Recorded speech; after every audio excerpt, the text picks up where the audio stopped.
Hi all, this is a quick video that we recorded during our trip in 2019 to Scott Solberg's farm, where he explains the sustainable agriculture in the Chocandino region, where his farm is situated, and what are the challenges to some of the agricultural practices and how best it can be.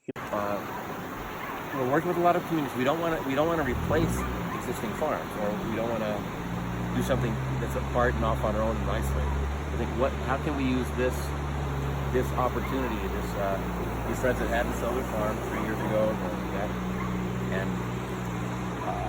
they're no longer using it, and we're trying to help again rehabilitate this farm because it's been terribly degraded with all the pastures, all the cattle that have been on it, and hopefully now that we have access to with roads, so we can come down here and bring people, whether they're not able to hike themselves, but still come down and do analysis of water, soil, air, with the flora of the fauna.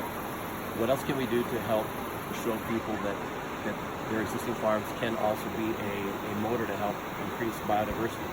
There's this whole corridor, this biological corridor within this Chocandino region that has been terribly degraded and harmed in the past. This has recently been, just last year, it's been designated as a biosphere reserve, which is a great help that will help you. But we've got a great opportunity to use this as a teaching opportunity. Right. That's kind of where I was when you asked the question where I was going. So in Chocandino, did I say it right? Is there an existing, like, I don't want to call it an education center, but not really a museum. Sometimes you go to a location and it's really not a museum, but it's kind of an information center where you can learn about what you're talking about, biodiversity in the region.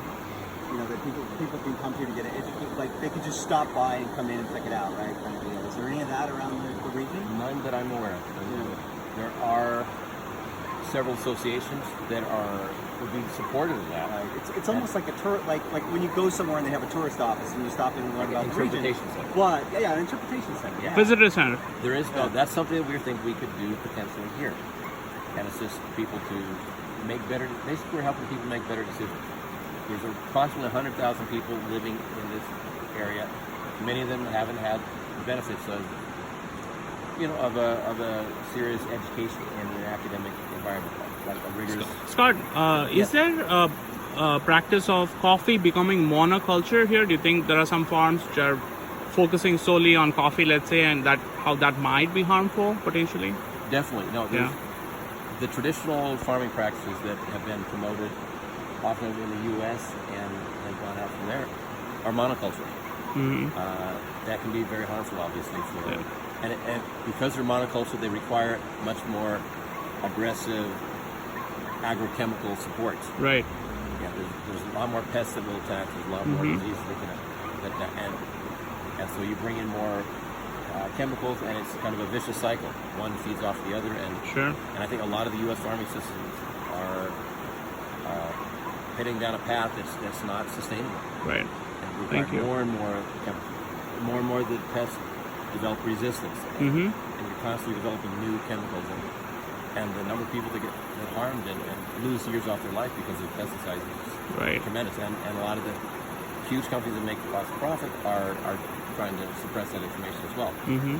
So that's a lot of. So are there indigenous practices or chemicals or herbs which people use here for against insecticides and pests and things like that? Yes, very much so. I'm not sure. I don't think I pointed that out on the way down. Yeah. But we have a facility that we've developed to utilize and create organic fertilizers, organic pesticides, organic herbicides.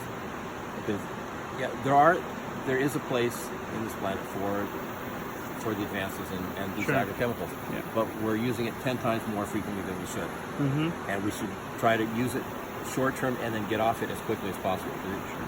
It affects the water, the air, the soil, Absolutely. and human lives and that of all plants, most plants and animals too. All right. Thank you.